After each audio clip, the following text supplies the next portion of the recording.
The remnants of a once great mansion, christened the Hermitage by its builder, still stand in Hamilton, Ontario. Destroyed by fire in the 1930s, the ruins are a mere shell of the splendor that once was.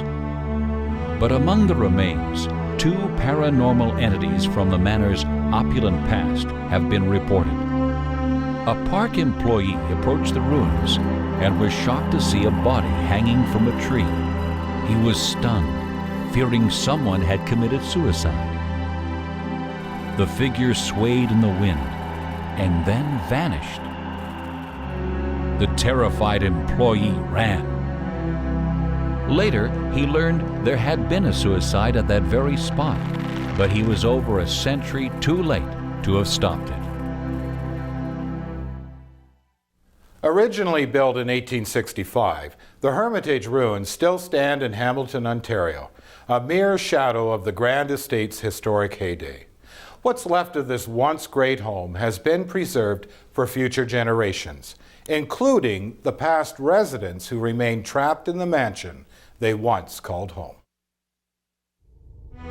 Today I'm standing in front of the Hermitage Ruins in Ancaster. Once a beautiful mansion built by the Leith family in the mid-1800s is now a set of stone ruins after a large fire in the 1930s claimed it.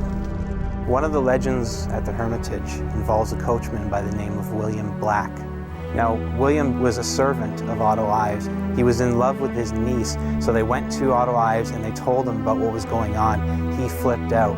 He couldn't have his niece being involved with a lowly servant. William Black couldn't take the pain of not having his love, so he went out back with a length of rope and hung himself.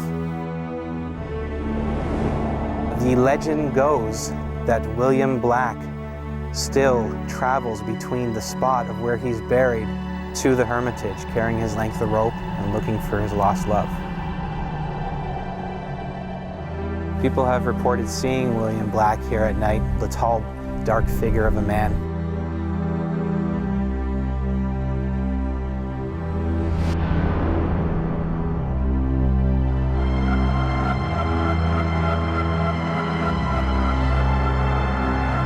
They've seen him disappear, but also we've gotten reports of people who saw him, got scared, and turned around and quickly went the other way. Well, I've always felt that there's a lot of energy at the Hermitage. Not all good energy, there's a lot of negative energy here. I had an unusual experience after one of our ghost walks. I had to go around the one side of the Hermitage to call the people who were kind of milling around back to come back out because the security guard's going to lock the gate. So I ran around the right side of the Hermitage and I saw two people, looked like they were dressed in black, but it was very dark. Right after I called out to them, as if they didn't really hear me, they started turning and going towards the forest. I was a little bit confused at that point, so I called out again. I said, "We have to go, they're gonna lock us in." And they walked right out into the forest. So I ran over there. I shone the flashlight out and there was nobody there. I can't say I was threatened by the two ghosts I saw, but definitely when I come back here at night, it's the first thing that pops up into my mind. This second ghost is described as an elderly woman, and many believe her to be the spirit of Alma Dick Lowder, the last owner of the Hermitage Mansion. Alma Dick Lowder bought the mansion off of her family and fell in love with it. This is where she wanted to stay. After it burned down in the 1930s, she was so adamant about staying on this land, she actually set up a tent in front of the ruins and lived in that tent with her crippled dog until her death in the 1940s. Alma loved her home so much that she may have stayed on long after her death. This spirit possesses a unique ability. It seems to be able to control what others see. An engineer traveled to the Hermitage, eager to study the building's foundation. He did not find the ruins he expected. Instead, there was a ghostly image of a stone mansion in full splendor, drifting in and out of focus like a mirage. As he approached, the building returned to its ruined state. the man heard a sound behind him and turned to find an elderly woman staring at him curiously. Perhaps she wanted to offer a brief glimpse of the building as she remembered and loved it. And then she vanished. The terrified engineer had no desire for any further exploration. The skeletal remains of the once proud Hermitage mansion still stand, now home only to these two spirits. One, a man who loved a woman so deeply he could not bear to live without her. The other, a woman whose devotion to the manor was so strong that death could not take it away from her.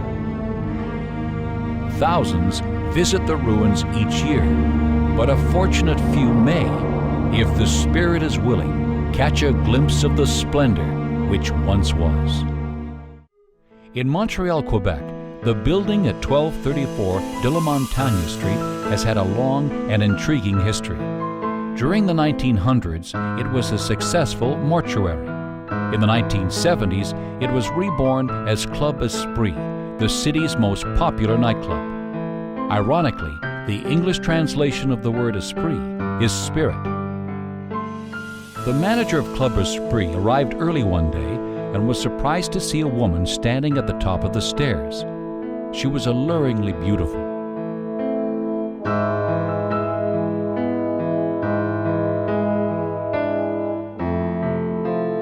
She smiled at him and slipped away. Curious, he followed her through the club, all the while wondering how she had gotten into the locked building. Many employees had reported strange events in the club, but the manager had yet to experience anything unusual himself. Cautiously, he approached the mysterious woman, not wanting to startle her.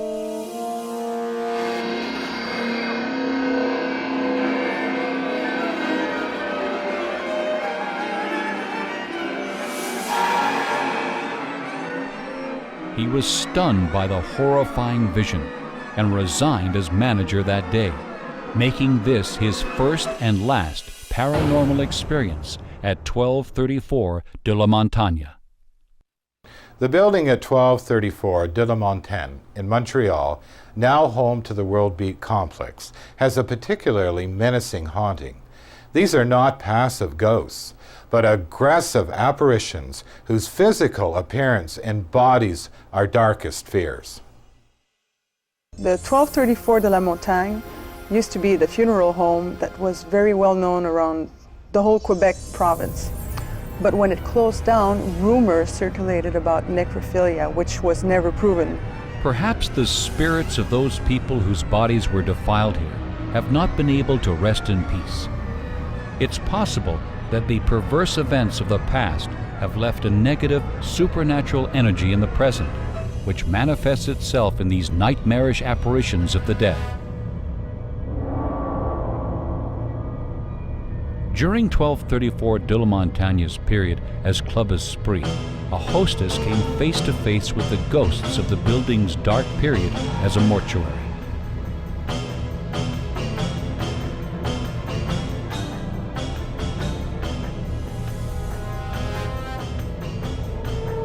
A mutilated apparition approached her and then vanished.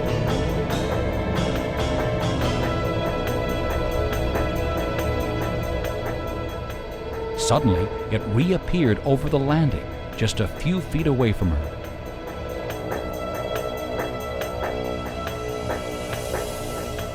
The spirit she described looked as if it had undergone an autopsy, with crudely stitched scars crisscrossing her bandaged chest. It was a horrifying sight.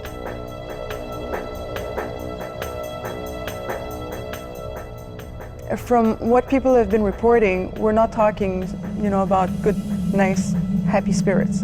Some of them might, but mostly we're talking about ugly, disturbed apparitions. So it doesn't sound like it's a good situation here. We have one story that comes at some point where one of the girls went downstairs to the bathroom and got hit in the face by unseen ants. The ladies' room was the scene of many frightening encounters at Club Espirit. There were reports of entities that seemed to shift from vaporous matter to solid flesh at will. These were not calm spirits, but angry and violent apparitions. One young patron was attacked by the strange, mutilated woman. The figure seemed to disappear and reappear, but never relaxed her vice-like grip. Suddenly, the scarred figure released the young girl and vanished for good. What is now the ladies' room was once the mortuary's embalming area. Perhaps long ago, this was the site of some depraved desecration of human corpses. Not all the experiences at 1234 have been with malevolent spirits. Staff of the current Worldbeat Complex Art Center, now housed here, have reported more positive encounters with the spirit world. Well, I had a personal experience with a ghost. It was a really strange encounter. I heard a sound and I was going to hear what it was, and then there was a big blue light, very, very bright, and it was like a ball, and it was shooting towards me, and it came in and entered through my arms, and then it filled my entire body.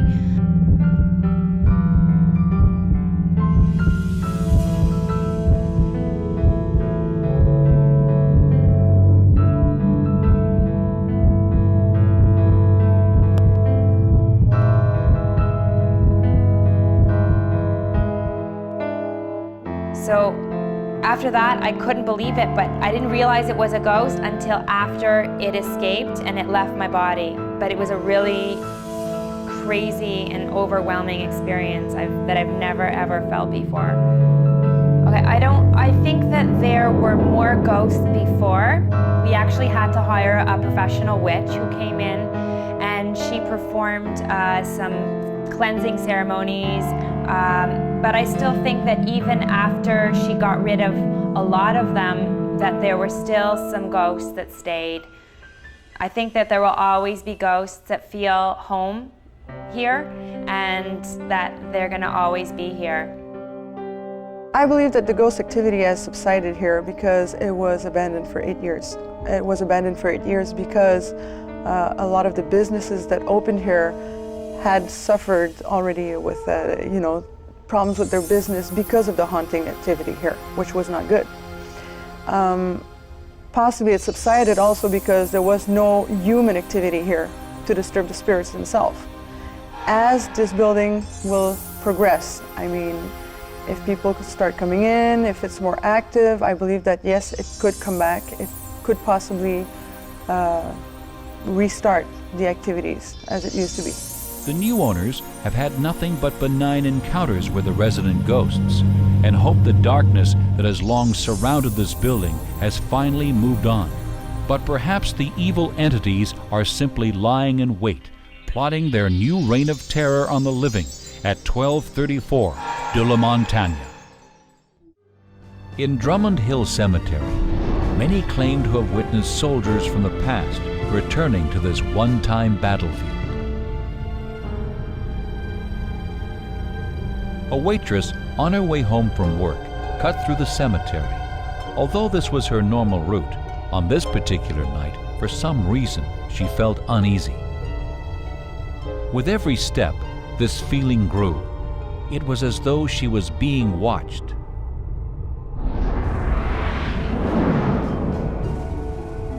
She stopped for a moment and looked behind her, and though she saw nothing, she was unable to shake this sense of fear.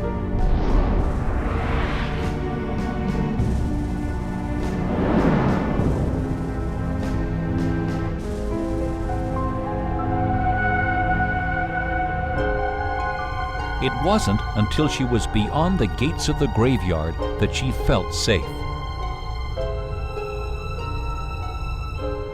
Now, from outside, she peered in. To her astonishment, she saw 3 soldiers, and then, in an instant, they were gone. Confused and frightened, she left the cemetery, vowing never to cut through there again.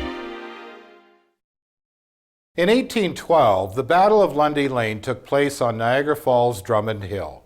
Many lives were lost, and the area was immediately transformed into a cemetery. Now, over a century later, the spirits of 3 young Canadian soldiers still roam this hallowed ground, seeking an end to the horrific battle that claimed their lives. In the War of 1812, Niagara Falls was a strategic military location. For the Canadian and British forces, it was a passage point through which they could expand the territory under their control. For the Americans, it was a direct route to infiltrate the opposing forces garrisoned in the area. As a result, many skirmishes and heavy battles occurred. We're here at the Drummond Hill Cemetery, where on July the 25th, 1814, was the scene of the bloodiest battle in the War of 1812 between the British, Canadian, and natives on one side, and the approaching American forces on the other. It was hot, it was humid. There were bodies all over the place because of the humidity, because of the stillness in the air. The gunpowder just made the air around here like soup. Friend and foe were accidentally killing each other because they couldn't see the enemy. The Americans retreated, and the Canadians won the Battle of Drummond Hill. Approximately 1,700 soldiers, the average age of 15, lay on the field, dead or dying.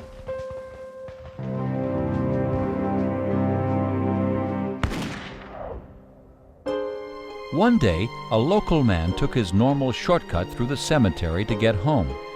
He had heard countless stories about the legend of Drummond Hill, but never believed them. In the distance, he saw a strange male figure, then another, and yet another. Then, as quickly as they had appeared, the 3 soldiers vanished. The young man dismissed the experience, deciding that his eyes must have been playing tricks on him, and he continued on his way. However, as he walked further down the pathway, an unsettling feeling came over him that he couldn't shake. When he glanced back, he saw the same 3 ghostly soldiers advancing toward him. At first startled, then frightened, he ran off in an attempt to escape the gun-wielding trio. He stopped for a moment to glance back at his pursuers. The 3 spirits were still right behind him. He sprinted away as fast as he could and never looked back again. The individual identities of these 3 soldiers remain a mystery.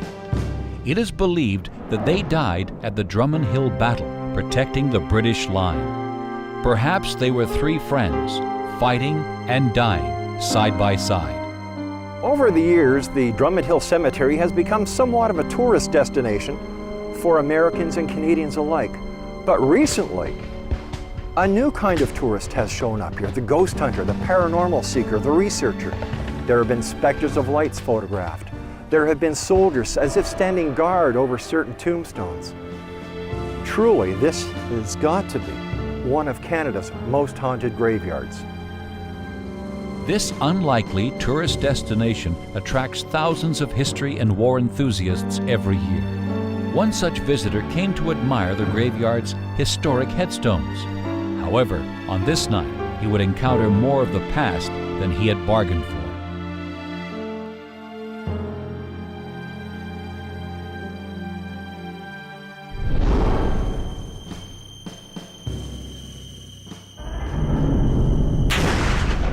The spirit of one of the 3 soldiers made it clear that this cemetery was still under their guard. While the shaken tourist was physically unharmed, he was shocked and confused by what he had just experienced. This history buff decided he had seen enough of Drummond Hill and its phantom century. The soldiers who paid the ultimate price and gave their lives for the good of their country believe so strongly in their commitment that it seems even today, 2 centuries after the bloody battle, at least 3 of these brave men continue to uphold their duties. And according to many visitors, startled by the ghostly trio who protect the cemetery, they should still be commended for a job well done. The Marr residence in Saskatoon is a museum and meeting center, but after hours, it takes on a life of its own as home to an array of spirits. A staff member had stayed late, finishing notes after a board meeting.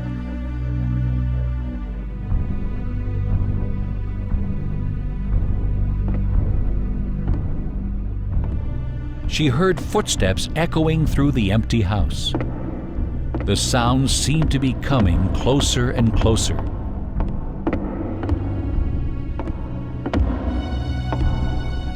She was shocked when a man stepped into the doorway. He was pulling on a pair of white gloves. His body was transparent, and he began to almost vibrate, as if being electrocuted. She knew this was not an actual human being, but some sort of apparition. Then the strange man walked away. Frightened but curious, she followed.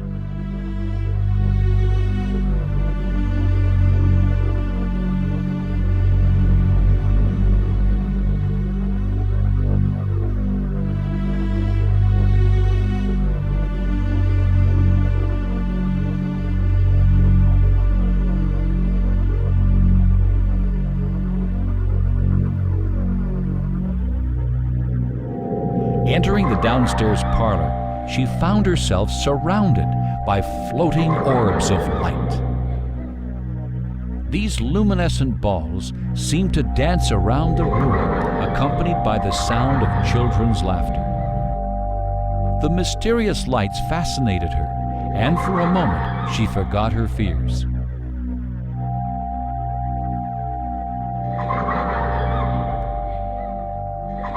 Until she turned and saw the man from upstairs outside the window. His expressionless stare sent a shiver up her spine. And as her terror intensified, she ran away in fear. Saskatoon's Marr residence is one of the most unique and historically important houses in Saskatchewan. It is also haunted. Ironically, this very small home houses 3 distinct and separate ghostly entities.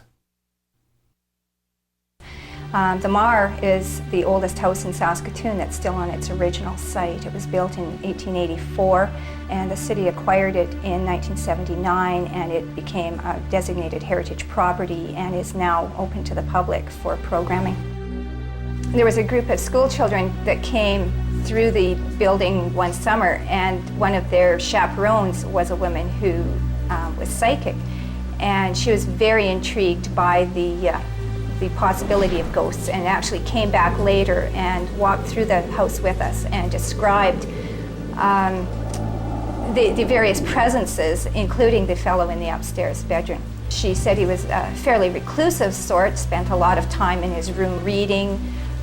He worked at a business that required him to do record keeping, and he was very proud of his penmanship, and he was very vain about his hands, and he always wore gloves on his hands whenever he went outside.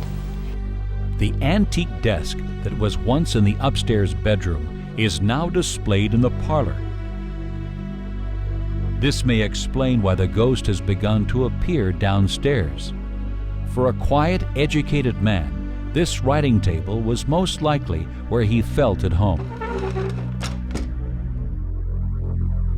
Following a function, another staff member heard sounds coming from the parlor. She saw a young man sitting at the desk. When he saw her watching him, he immediately stopped what he was doing, picked up his white gloves, and walked off into the corner of the room, out of her sight. She went over to investigate, but found the room was empty. But the most startling part of the encounter was the desk itself. The woman watched in amazement as all the items began to disappear one by one. And then the writing table closed up on its own.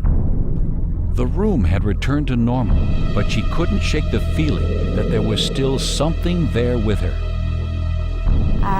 When you look through the Henderson directories for the years 1909, 1910, there's a fellow named Charles Gathercole who lives at this address. And Charles Gathercole works as a clerk in a business on Broadway, 2 blocks east. So we think that perhaps the ghost of Miss Charles Gathercole, and we refer to him as Charles. The ghost downstairs is a very unsavory sort of character, and both the woman who worked in the office upstairs and I felt uncomfortable in the basement. She said she could only be down there for about 10 minutes at a time before she felt somebody watching her.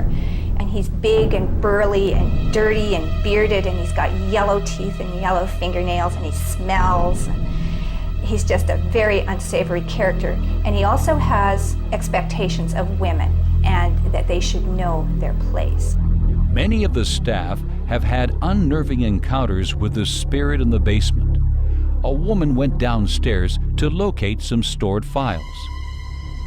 Immediately, she felt uncomfortable, as if something was not only watching her, but inexplicably, she felt quite threatened too.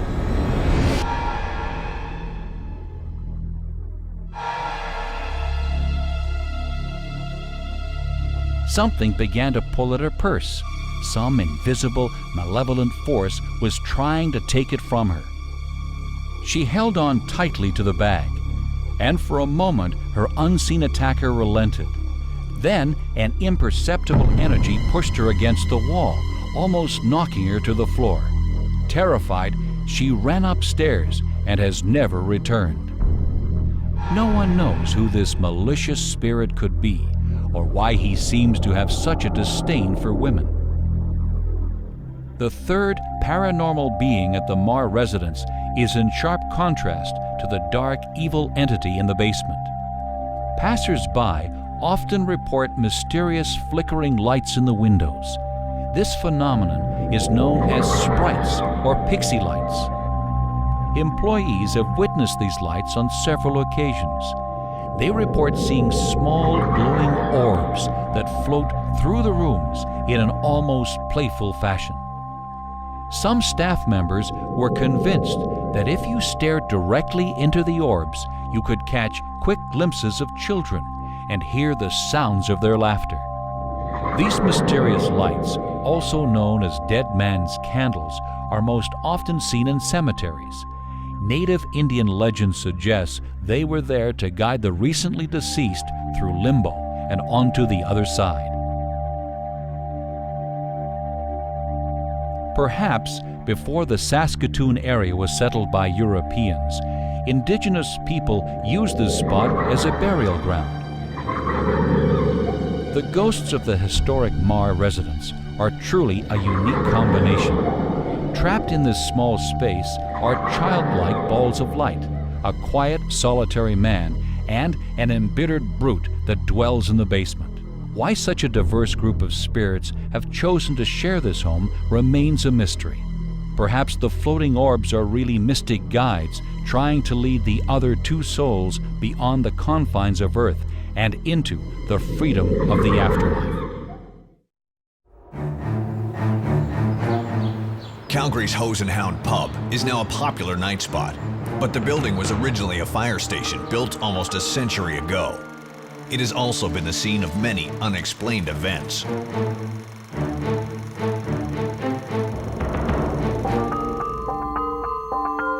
Paranormal expert Gretchen Michaels made arrangements to spend the night in the building to investigate these reports firsthand.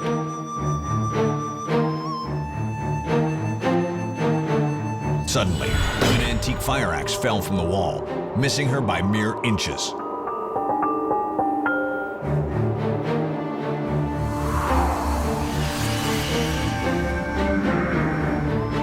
Frightened, Gretchen began to regret being in the building alone. Perhaps she was not.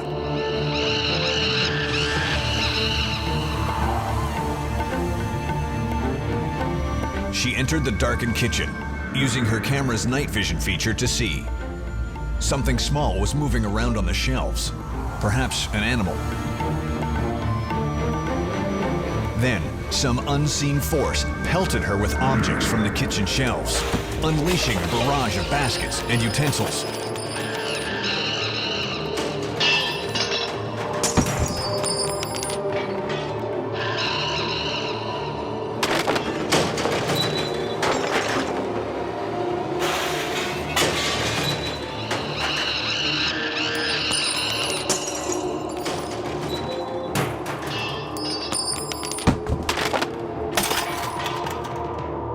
Fearing for her safety, she fled the building.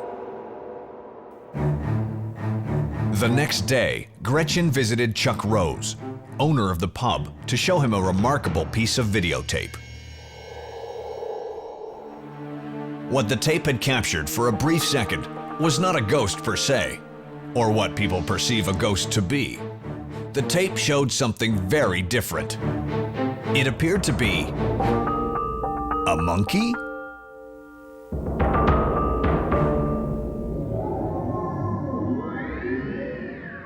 Anyone who has ever loved a pet will claim that they have as much personality as human beings. But can an animal become so attached to a place that it stays on in spirit after it dies? In Calgary, Alberta's Hose and Hound pub, there are people who will tell you it is more than just possible. The ghostly presence at the Hose and Hound pub does not set out to terrify people, but almost torment them with an endless series of malicious pranks, often at the expense of the staff.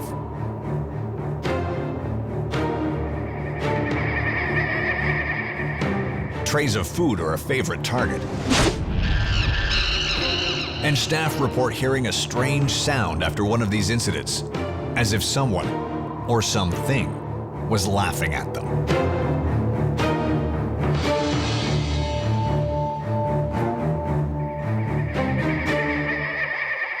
Well, the most common ghost legend we have is about Barney the monkey.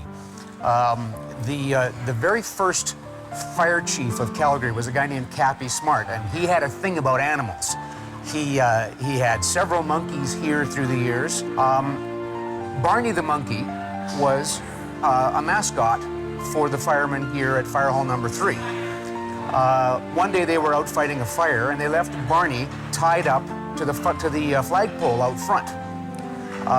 Some people came along, a family, and one of the children tried to offer the monkey a treat. The monkey attacked him and scratched him up quite badly. And as a result, the firemen decided they had to put the monkey down. His remains were buried out in front of the fire hall. And ever since then, there's been some strange goings on here. The dishwasher, when it's open, it's off. You close it, and it's on. Well, it was sitting there open, and we were standing right in front of it.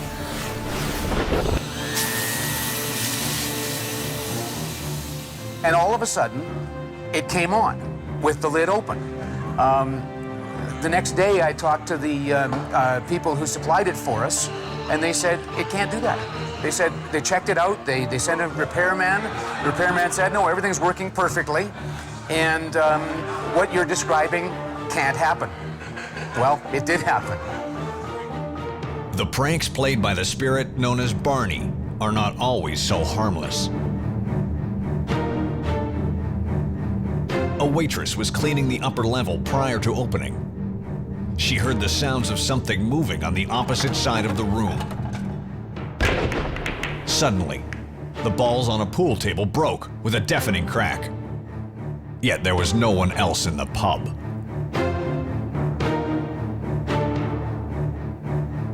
Then pool balls began to fly across the room, thrown with tremendous force directly at her.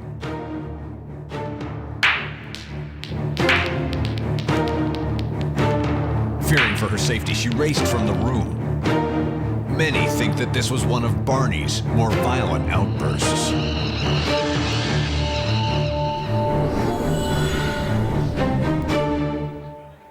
The Hose and Hound is one of Calgary's most popular pubs, where even the staff come to relax and enjoy a quiet drink.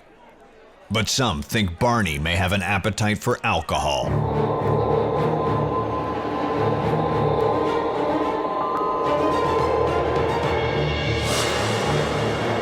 drinks have mysteriously disappeared from tables, right under the nose of patrons.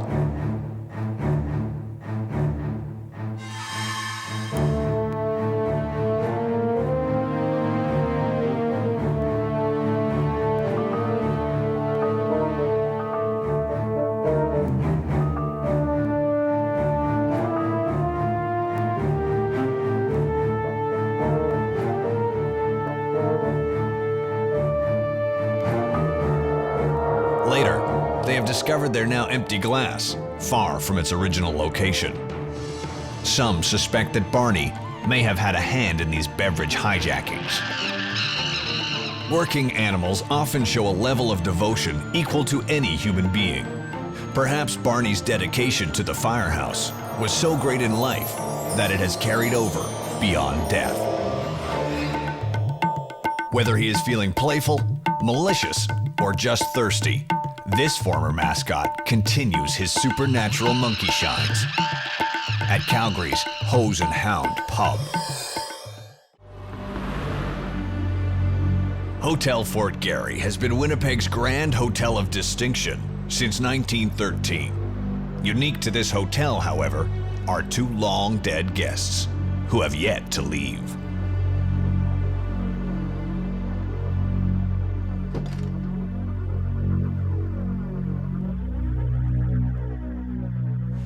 After a long day on the road, Robert Wagner, a hotel guest, climbed into bed, anticipating a good night's sleep.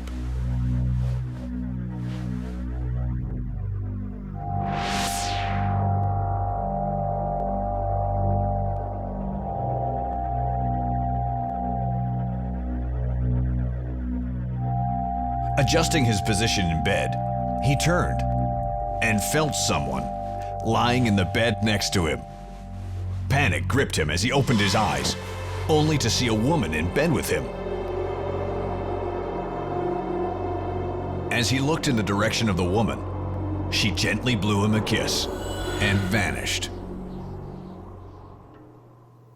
The Hotel Fort Garry in Winnipeg, Manitoba is a luxurious hotel built for prestigious travelers. It took an enormous effort by many people and a staggering amount of materials to complete construction on time. It is during construction that our mystery begins. In 1911, 2 years before the opening of the hotel, some final installation procedures were being made to the elevator.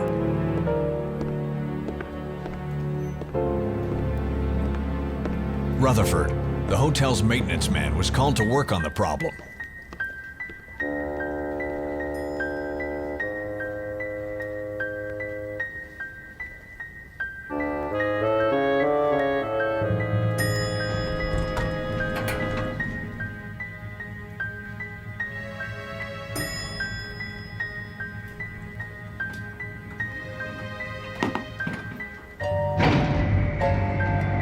But while he was in the elevator, it malfunctioned, losing its counterbalance and careening to the ground, killing Mr. Rutherford instantly. It is suspected that the unfortunate Rutherford is just one of the many spirits which haunt Hotel Fort Garry.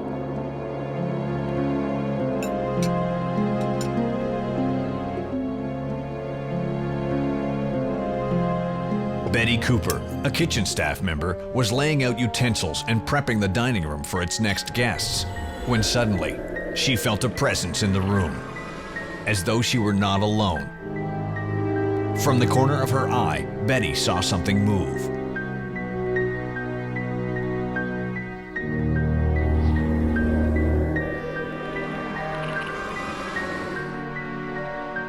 Upon investigation, she found nothing out of the ordinary, but was still unable to relieve herself of the feeling of being watched.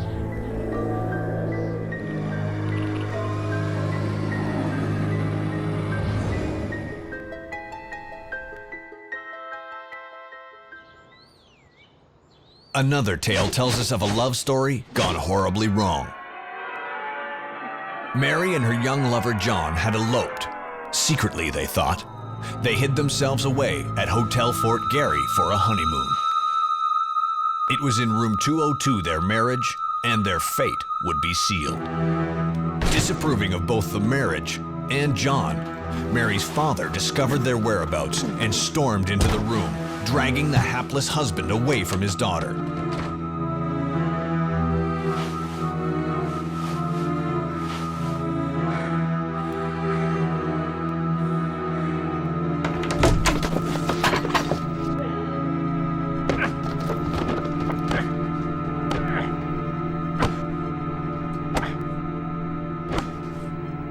His anger spiraling out of control, Mary's father beat her husband to death. Distraught with the knowledge of John's fate, despairing at the thought of the rest of her life without him, Mary took her own life. And it seems, Mary never left the hotel again, becoming yet another of its permanent spirit residents.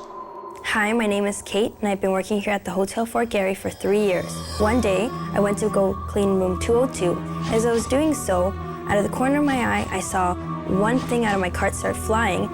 As I looked over, more items levitated off my cart. I was so scared that I ran out of the room.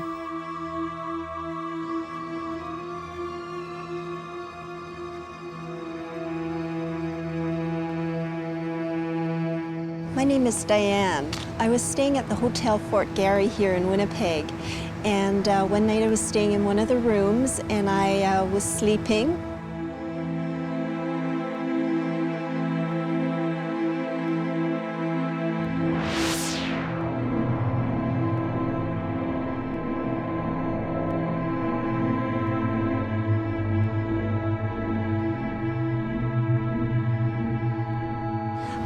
I was woke by a feeling like I was being nudged in the bed. And I actually fell out of bed. And when I got up, I came face to face with what I really feel was a ghost. And I do think that the Hotel Fort Garry is haunted. Winnipeg's Hotel Fort Garry, where some stay the night and others stay an eternity.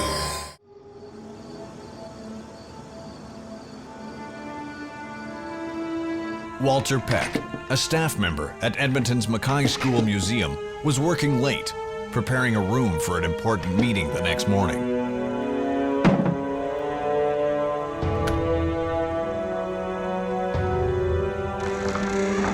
Satisfied with his work, Peck locked up the meeting room and began to leave.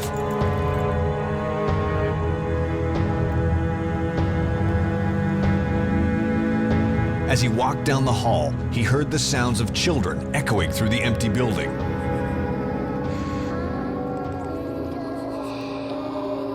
The sounds grew louder and closer until it seemed to surround him.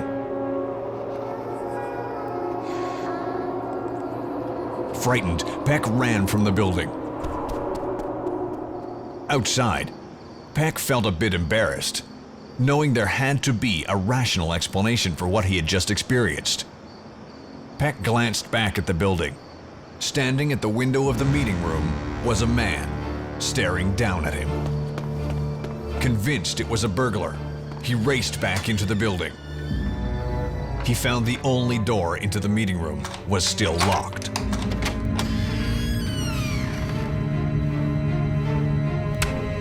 Yet somehow, his carefully set up room had been reduced to a shambles.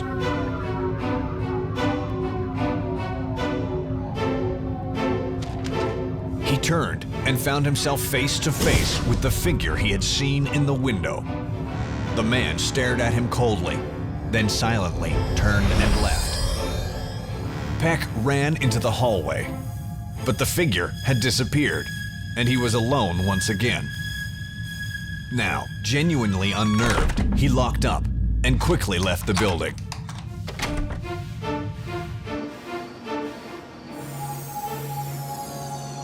This would not be Walter Peck's last encounter with the mysterious gentleman.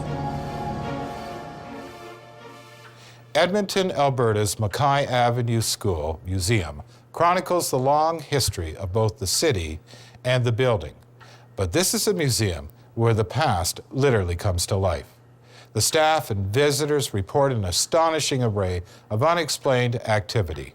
None doubt that they share these halls with the spirits of long ago. The Mackay Avenue School building has been many different things. It was once the site of Alberta's first legislature, and now houses a museum and provincial archives. But its time as a school may have left the greatest imprint on the building, as voices from that era still echo through its empty classrooms. The Mackay School goes back to the early 1900s, and I believe that the history that is in this building has led to many of its current hauntings. The kids that went to the school and some of the workers who worked on its original construction, and some of them who died, obviously are remaining behind at the school, probably just to make sure that their school stays intact. Longtime staff member Lisa Traeger, working late one night, had a mysterious encounter with one of the building's former students. She saw a child wearing an old-fashioned school uniform staring at her. The boy ran off. Traeger was convinced the boy had somehow wandered into the building, so she followed him.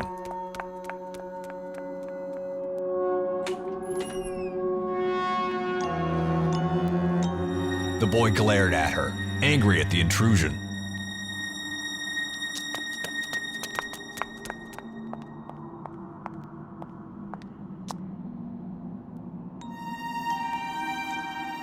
Her efforts to catch the boy proved futile, as if he could predict her every move. Giving up, she returned to her work, only to find the mysterious boy standing at her desk.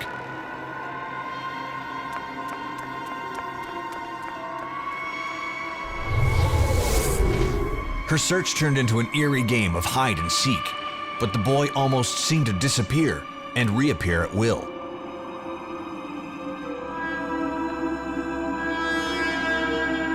Finally, the boy vanished before her very eyes.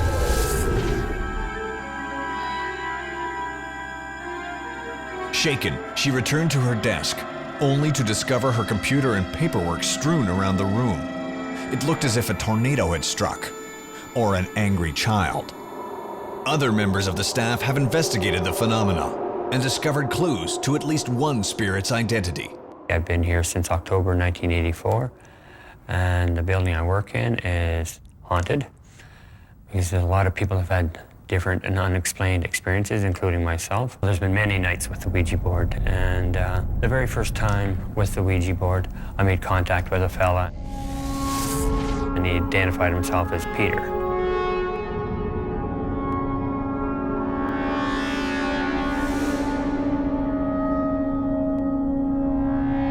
He was supposedly a laborer who fell off the roof during the 1912 edition. Peter identified himself as dying on January 3rd, 1912, and I was born on January 3rd, 1951. And our schoolhouse opened on January 3rd. I feel maybe that's why there's a connection between Peter and myself. A lot of other fellow workers have experienced some sort of thing happening here that was strange. The strange events generally occur at night, when employees are alone. The building's boiler inexplicably failed one evening, and as the lone staff member, Walter Peck felt duty-bound to investigate. His search led him to a second encounter with Peter.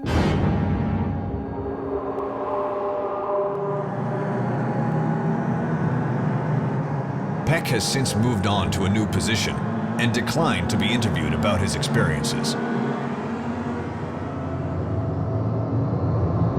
After hours in the Mackay School is when another employee experienced unexplainable events. First, she heard the sounds of children. The door suddenly slammed shut. No matter how hard she tried, the door would not move. But the moment she released it, the door opened by itself.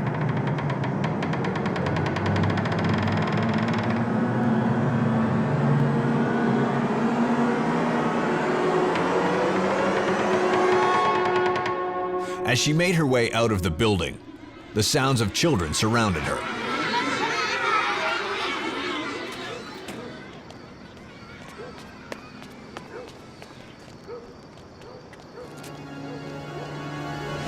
At the window stood the ever-present spirit known as Peter, the eternal night watchman of the Mackay School. Some theorize that Peter is a guardian, protecting the young spirits that inhabit the building. We may never know why these entities have chosen to stay on after death, but one thing is clear. As long as this historic building stands, its hallways will never be truly empty. As we're about to discover, this quaint little inn, tucked away in Ontario's cottage country, attracts more than just weary travelers. A businessman came to this inn for a weekend getaway from the city. He was exhausted and needed a break from his usual drudgery. But the break he got turned out to be far from what he had imagined. Our unsuspecting guest is about to experience more than just cottage hospitality.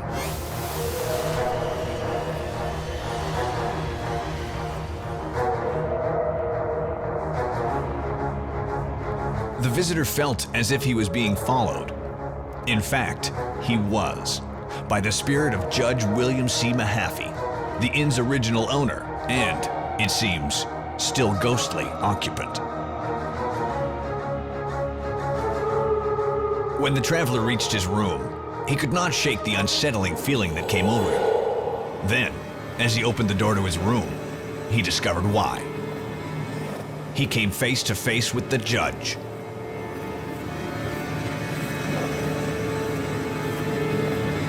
And then, as the ghostly apparition approached him, it simply vanished.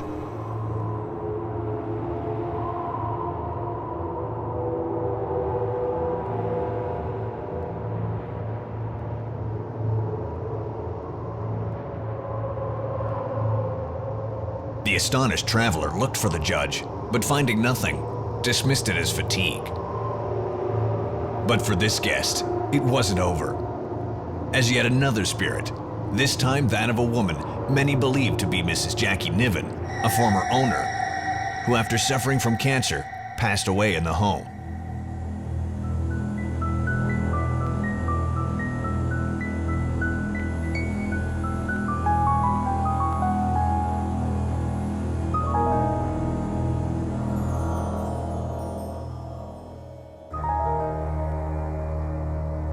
The man awoke from his sleep, startled to find this ghostly woman in white staring at him.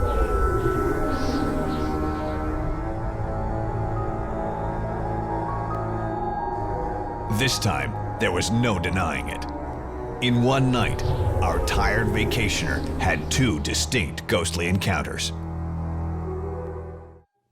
The Inn at the Falls is right in the midst of cottage country in Bracebridge, Ontario.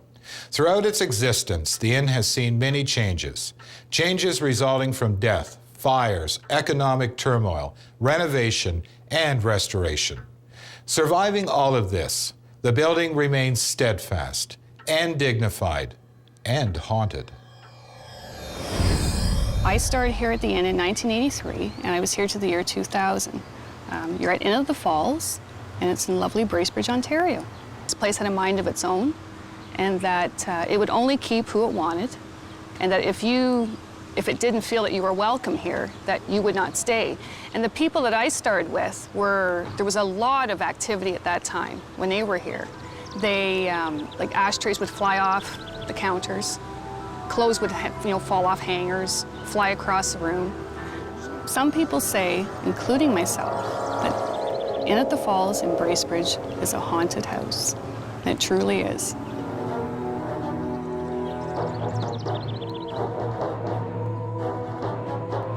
Another former owner, pregnant, climbed carefully down the stairs when she lost her grip. She and her unborn child tumbled to their deaths.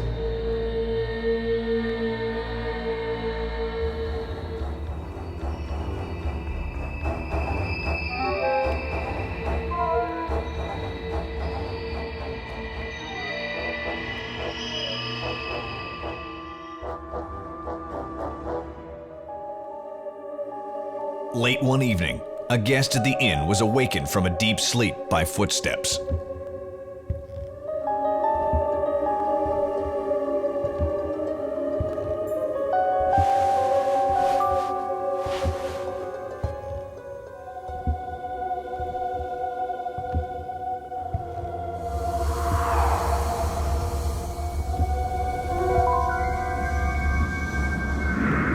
As she listened closely, she could hear a woman crying.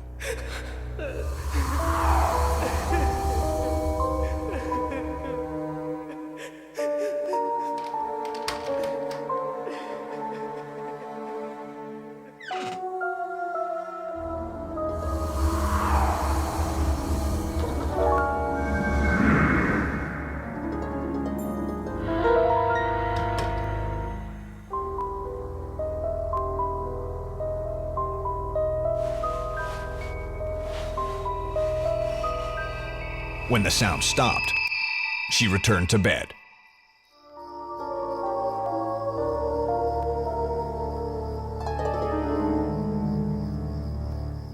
Still disturbed by what she heard and unable to sleep, the guest went down to the front desk to tell them what she had heard.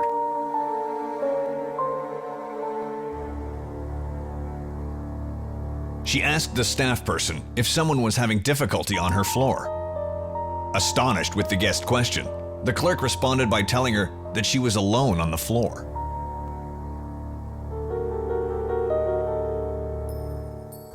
Puzzling over the guest's story, the employee then had her own encounter with this inn's previous owner.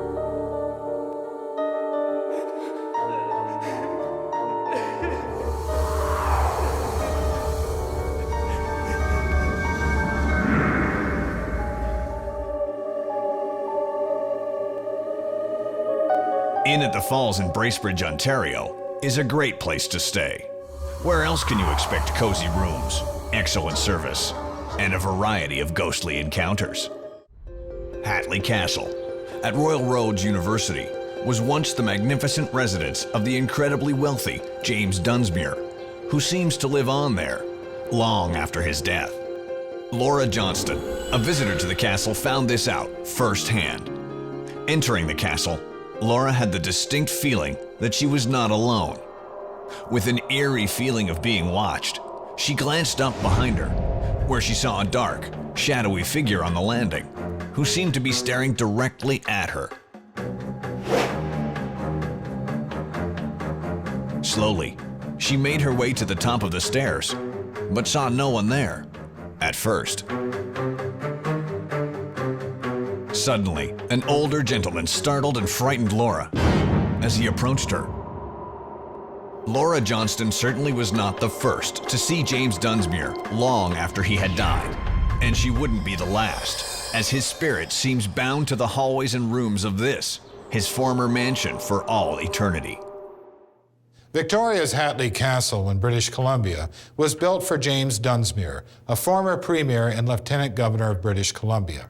The castle was home for the family until the 1930s. Today, it is home to a family of spirits. Some of the other ghostly sightings around the castle seem to have something to do with the time when this building was used as a military college. Hi, we're here at Hatley Park, and behind me is Hatley Castle, located in Victoria, British Columbia, in the community of Colwood in Souk. The estate was built by James and Laura Dunsmuir in 1908, between 1908 and 1910, and the house was originally intended to be a retirement home for James, who had just stepped down as Lieutenant Governor of British Columbia. The government turned it over to the Department of National Defense, and they ran a military college here from 1940 until 1995, and then in 1995 they opened up Royal Roads University, which is what's here now. With the family's sordid past, it's no wonder that people consider Hatley Castle to be haunted, and there actually have been several sightings of ghosts inside the house.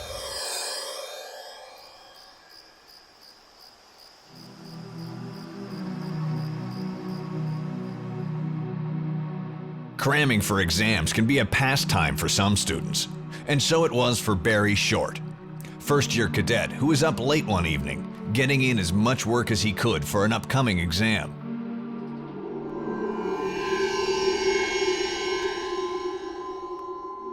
Staying up too late, he fell asleep at his work.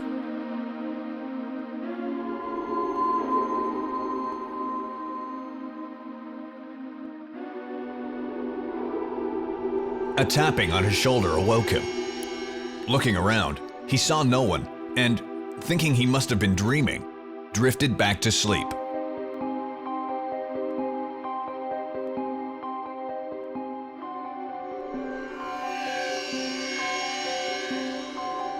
Again, Cadet Short was awakened, this time by a push.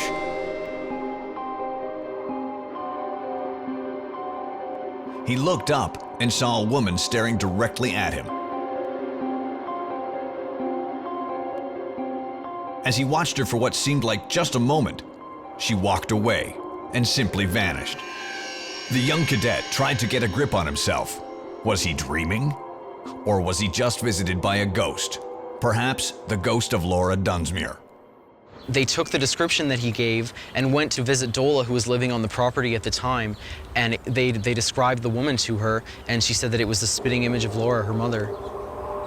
Now, as with any historic building, there's always ghost stories attached to it, and some of the more famous ones involve James Jr., who was one of only 2 sons James and Laura had. James Jr. decided to join the military to serve his queen and country. On the day of his departure, James prepared himself, adjusting his uniform so that he looked perfect.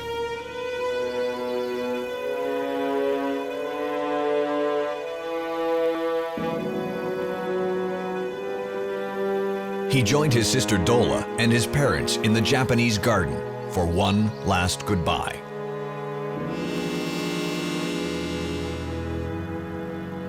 As they embraced, James Jr. received some final advice from his father.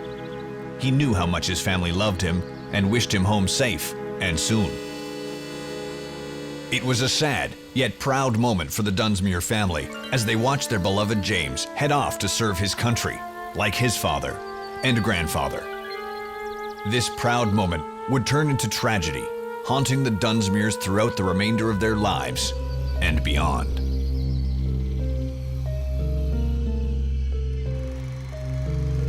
A German U-boat had sunk James' ship, the SS Lusitania. All aboard perished, including James Jr. Receiving that fateful telegram from the Army, James' mother Laura was grief-stricken. She joined her family in the garden to inform them of the horrible, most unwanted news.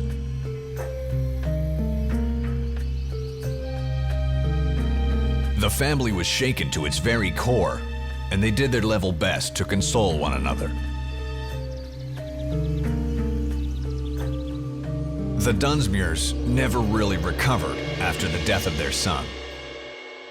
Now, Dola, who was the youngest daughter of James and Laura, was particularly upset by the death of her brother, and the only way she found to calm her nerves was by taking long walks in the Japanese garden.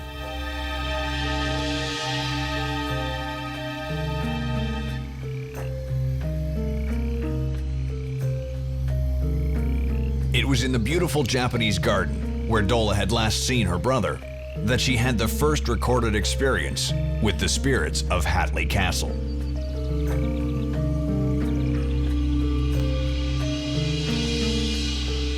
From across the pond, Dola saw a man standing in a military uniform. Looking closer, she saw it was her brother James.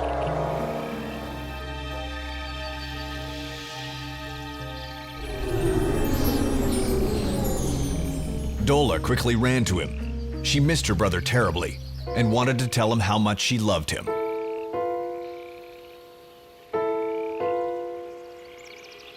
When she arrived at the spot where she saw the uniformed man, of course, no one was there. If her eyes were not playing tricks on her, then perhaps her grief had become unbearable, causing hallucinations. Disappointed and saddened, she returned to the gazebo. And then, from behind her, Dola heard her name being called out.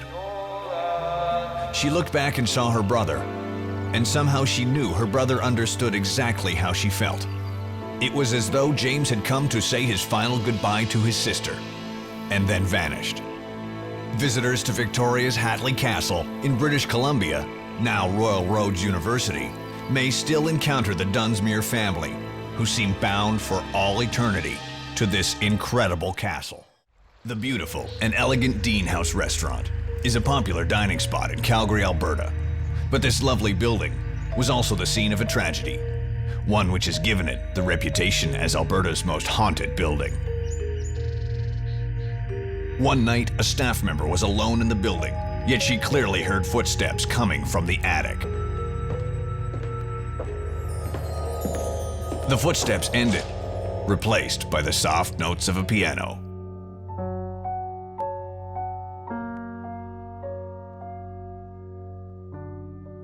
Nervously, she made her way up the stairs to investigate.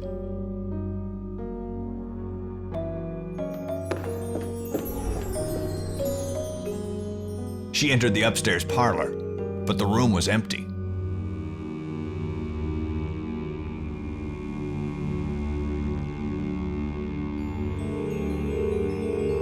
Relieved, she made her way to the piano and casually hit one of the keys. The moment she did, the room began to come alive. A rocking chair began to slowly move on its own. She reached out to steady the chair, but the rocking stopped before she could touch it. Then she saw a crimson stain on the floor. She reached down to touch the puddle when it vanished. A low, whispering sound began to emanate from a mirror in the corner. Cautiously, she made her way towards it. Behind her was a woman with wild, angry eyes. She turned to protect herself, but the room was empty. Then, some invisible force began to move the rocking chair again, and she fled, knowing she had encountered the spirits of the Dean House.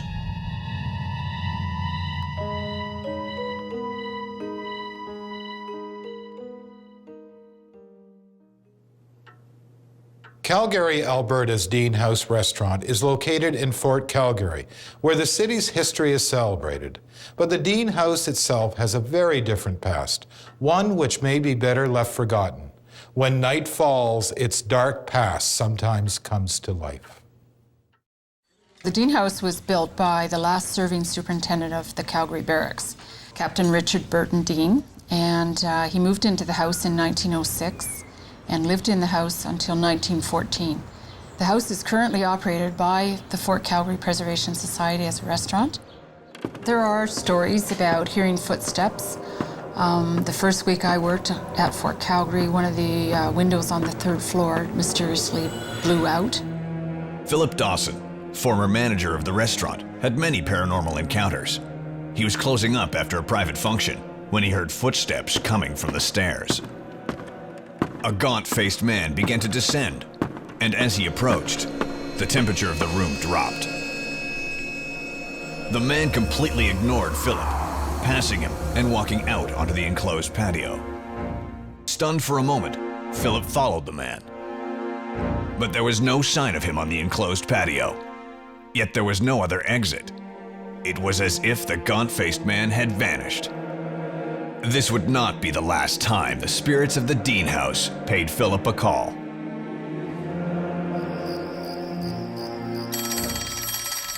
On another occasion, he distinctly heard a phone ringing in the building's parlor. The only phone in that room is an antique, yet it was ringing, in spite of not being connected to the wall. Then the gaunt-faced man appeared again, standing in the doorway, staring at Philip, who was frozen in fear. The figure walked away, and the phone began to ring again, a call Philip chose not to accept. There was a double murder-suicide in the house. So there are many people that feel that the ghosts in the house perhaps were those two people. During the lean years of the Great Depression, the building became a boarding house. A young couple and their child lived in what is now the attic. Times were hard, and the struggle to get by created tension, magnified by the husband's psychological problems and abusive nature.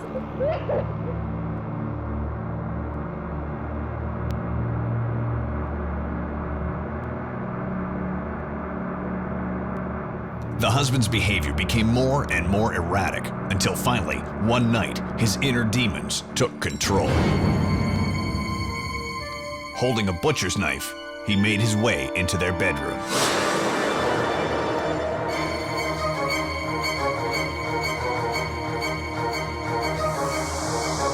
He slashed his wife repeatedly and left her mutilated body on the bed.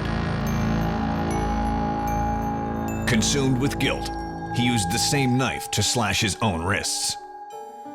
In the morning, it was their child who came upon the gruesome aftermath.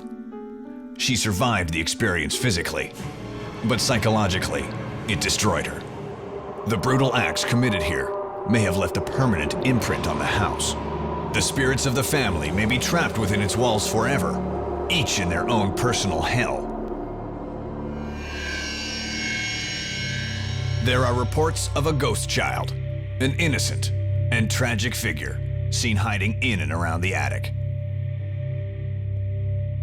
Perhaps this is the daughter, trapped here with her parents.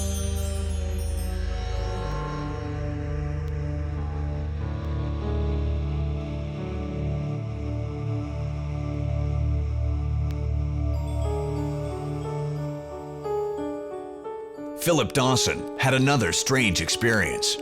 He heard noises coming from the attic and went upstairs to investigate.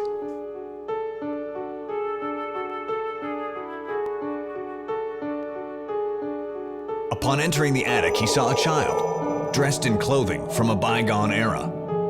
She saw him and did not take kindly to his presence. She raced at him, only to disappear mere inches away. To this day, Philip refuses to enter the attic of the Dean house.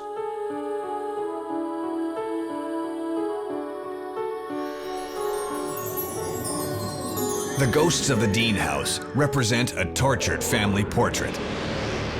The spirit of the woman in the mirror, condemned to relive her brutal death. Her child, even though she lived on for many years after the murder, the happy little girl she once was, died that fateful morning and has returned to the building. And finally, the killer himself, trapped for eternity at the scene of his own crime, just one of the lost souls inhabiting the Dean house.